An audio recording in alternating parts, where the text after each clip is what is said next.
corporate earnings, GDP, and inflation data for the last quarter has not been as per expectation. So, what is the view ahead for the Indian markets? See, let's talk about these three things separately. Let's first talk about the GDP growth. GDP growth, obviously, for the quarter at 5.4% was significantly lower than our expectation as well as consensus expectation. The major reason why this growth was lower is because industry did badly.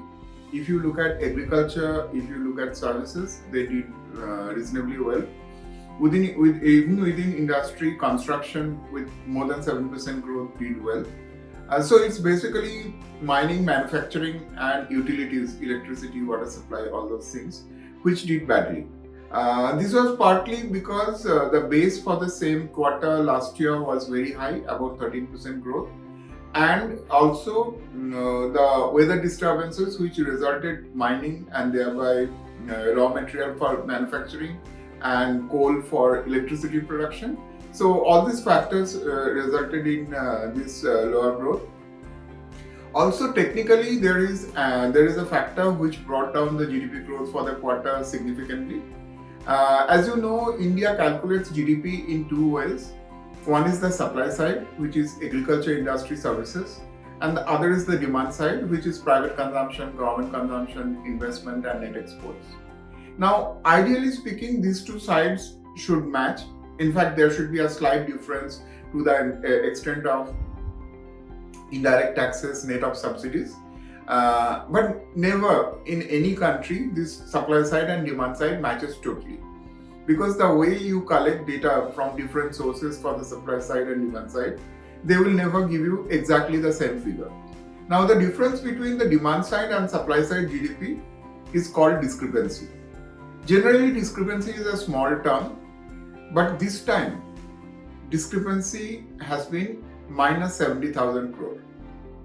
The same quarter last year was plus 20,000 crore. So the net change has been about 90,000 crore.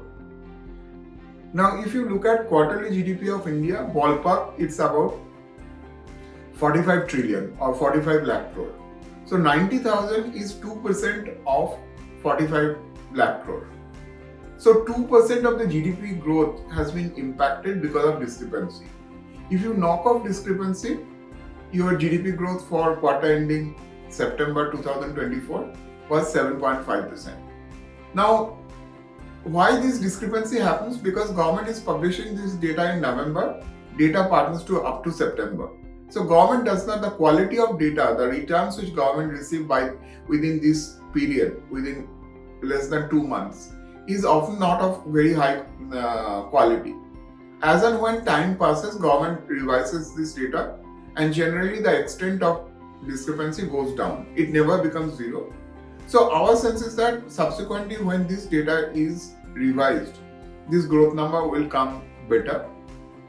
So in that sense, a 5.4% GDP growth for quarter ending September, was it an unpleasant surprise? Absolutely, it was an unpleasant surprise. Can it get better going forward? Yes, it can get better going forward. So we don't think there is much reason to be concerned about it. While RBI has reduced the full year, that is year ending March 25 growth forecast by 60 pips from 7.2 to 6.6, we haven't changed our estimate from 7%.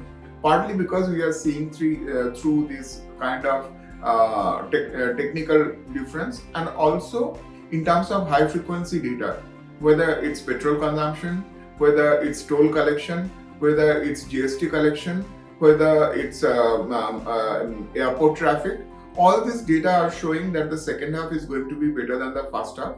So we are holding on to a 7% real growth number, which is not a bad number. Even with a 5.4% GDP growth for the first quarter, India was the fastest growing major economy of the world. If you look at in terms of corporate earnings, people are pretty concerned about very bad second quarter number. But having said that, if you look at sequentially, the growth number for Nifty has actually improved between the first quarter and the second quarter. And at the index level, the earnings growth for the first half is somewhere close to 8 to 9%.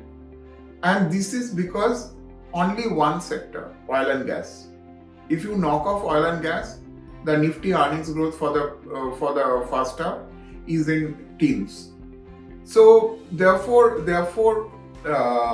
from FY25 perspective, we think our estimate is 11% Nifty earnings growth, and we are sticking to that 11% earnings growth, and we don't think that's a bad thing.